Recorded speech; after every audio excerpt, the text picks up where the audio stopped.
₹1000 वाली मिठाई बजेटमध्ये फक्त 90 ते 100 रुपयेमध्ये बनवूया ताटभर काजू कतली. काजू कतलीसारखी दिसणारी मिठाई. नमस्कार, मी पूजा तुम्हा सगळ्यांचं खूप खूप स्वागत करते पैस किचनमध्ये. पाक न करता गॅस न वापरता फक्त 15 काजूंनी बनवूया आजची ही मिठाई, ज्याची पद्धत खूप सोपी आहे आणि खूप लवकर बनते. You can say no cook recipe. तर त्यासाठी इथे घेऊया 1 कप साखर, 5 वेलच्या आणि 15 अख्खे काजू. तुम्ही तुकडा काजूही घेऊ शकताय, पण तुम्हाला मेजरमेंट कळायसाठी म्हणून मी इथे अख्खे काजू दाखवले आहेत.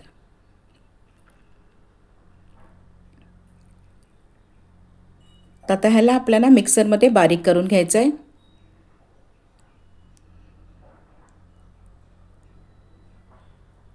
आता ह्याला आपण चाळून घेऊया.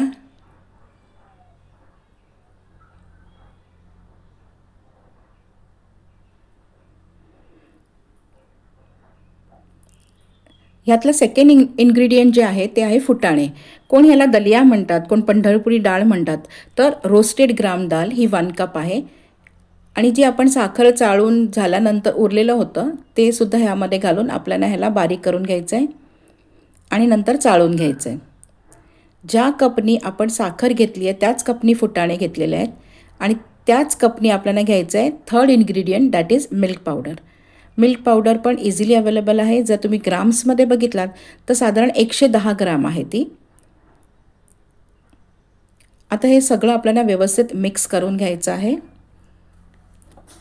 जेव्हा पण आपण मिठाईच्या दुकानात मिठाई घ्यायला जातो तेव्हा सगळ्यात जास्त अट्रॅक्ट करते आपल्याला ती आहे काजू कतली. पण खूपदा आपलं बजेट अलाव करत नाही. मग का नाही आपण घरीच जुगाड करूया. मिठाई इतकी छान बनवूया की कोण ओळखूच शकणार नाही की ही मिठाई बनली कशी, आणि ते पण इतक्या कमी खर्चात. तर चला, आपलं हे मिक्सिंग करून झालं आहे. आपण ह्याच्यामध्ये आपलं नेक्स्ट इन्ग्रेडियंट घालूया. ते आहे साजूक तूप. तर 3 टेबलस्पून इथे मी तूप घातलेलं आहे. 3 टेबलस्पून घी. मिक्स इट वेल. ह्यालाही व्यवस्थित मिक्स करून घ्यायचं आहे. आणि ह्याच्या नेक्स्ट इन्ग्रेडियंट आहे ते म्हणजे दूध. तर 5 टेबलस्पून इथे मी दूध घेतलेलं आहे. पण एकत्रच घालून नका, थोडं थोडं करून घाला. मी आधी 3 टेबलस्पून घालून मळून बघितले. त्यानंतर मला अजून एक एक करून मला असे 5 टोटल इन ऑल चमचे लागले. पाणी घालून मळायचं नाही आहे, दूध घालूनच मळायचं आपल्याला.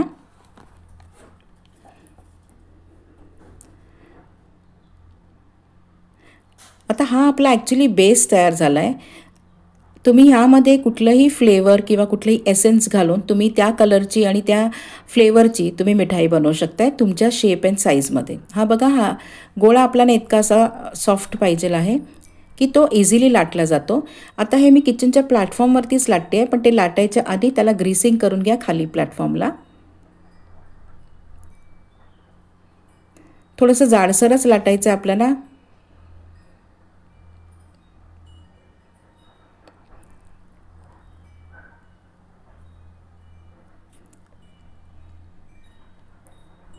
सो हा झाला आपला बेस तयार. पण आता ह्याची शेप जो आहे तो गोल आहे, तर ह्याचे साईड्स आधी कट करून ह्याला स्क्वेअर किंवा रेक्टेंगलमध्ये करून घ्यायचं आपल्याला.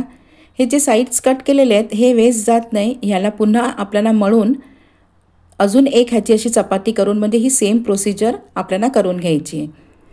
त्याला हा व्यवस्थित काढून ठेवा प्लेटमध्ये. हे बघा, आता मी ते स्केलनी मेजर करून घेते कारण मला सगळे इक्वल साईजमध्ये पाहिजे होते. रँडमली पण तुम्ही कट करू शकताय, पण बाजारामध्ये जशी मिठाई मिळते तशी आपल्याला बनवायची असेल तर आपल्याला थोडे एफर्ट्स तर घ्यायला लागतीलच ना.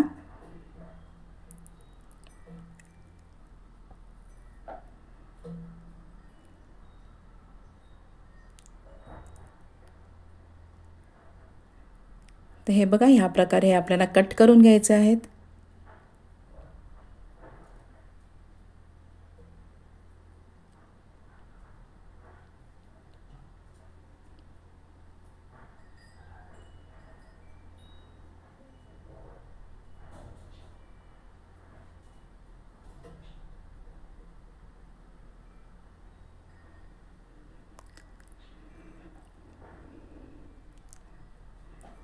आता ही जे साईड्सला उरलेले आहेत, जे शेपमध्ये नाही आहेत प्रॉपर, त्याला काढून जे आपण साईडचे पट्ट्या काढून ठेवले त्याच्यामध्येच हे घालून घ्यायचं आहे.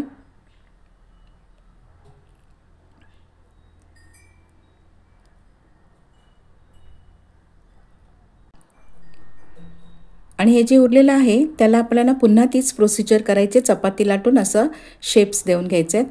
हे आता जे प्रॉपर शेपमध्ये आहे त्याला आपण वरक लावून घेतो आहे. ऑनलाईन पण वरक हे अवेलेबल आहे. अगदी 150 ते 200 रुपयामध्ये 15 ते 20 पानं, लीफ म्हणतो ह्याला, ते मिळतात. वरक लावल्याने चवीमध्ये काही फरक पडत नाही, पण ते दिसायला खूप सुंदर दिसतं.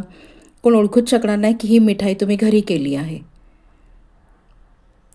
आता हे चिकटलेलं असू शकतं, जरी आपण ह्याला ग्रीसिंग केलेलं आहे तर त्यामुळे दक्षतेसाठी खालून तो मशीनचा आपला जो दोरा असतो साधा, त्या दोऱ्याने हे असं प्रोसिजर म्हणजे ही असं पद्धतीने काढून घ्या.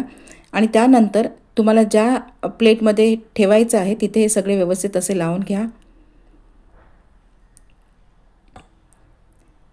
मी ह्या प्रकारे ह्याला डेकोरेट करते.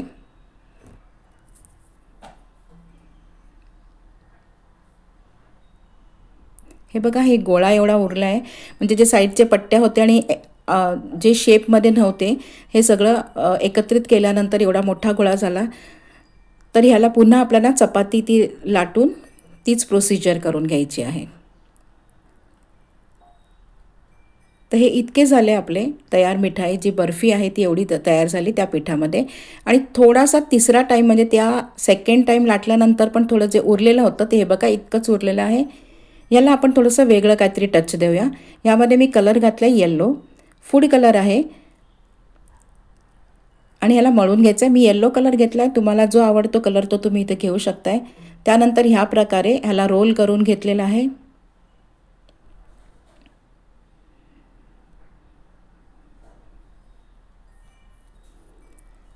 इक्वल लेंथमध्ये कापून घ्यायचं आहे आणि त्यानंतर ह्या प्रकारे त्याला वरक लावायचं आहे.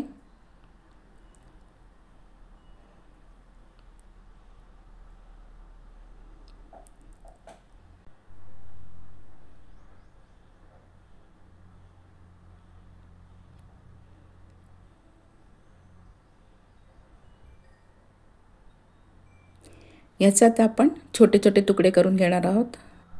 ही बघा किती छान तयार झाली आहे. आता आपण ह्याला डेकोरेट करूया. ही इतकी मिठाई टोटल तयार झाली आपली 1-1 कपमध्ये.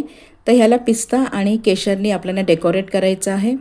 केशर मी दुधामध्ये भिजत घातलं होतं. ॲज आय टोल्ड यू, टेस्टमध्ये फरक नाही पडत, पण या छोट्या छोट्या गोष्टींनी दिसायला छान दिसतं आणि खूप टेम्पटिंग वाटतं मग आपल्याला हे खावंशी वाटते मिठाई. तर ही मिठाई नक्की करून बघा. सगळ्याच दृष्टिकोनाने छान आहे, कमी खर्चामध्ये होते, टेस्टी होते, गॅस पण लागत नाही, त्यामुळे जास्त चॅलेंजिंग नाही आहे. तर ही मिठाई नक्की एकदा करून बघा. माझी इतर रेसिपीसुद्धा माझ्या चॅनलवरती व्हिजिट केल्यानंतर बघा. रेसिपीज कशी वाटली त्याचा फीडबॅक मला कमेंटच्याद्वारे द्या. आणि ही रेसिपी तुम्हाला जर आवडली तर फॅमिली आणि फ्रेंड्सबरोबर शेअर करा. थँक्यू.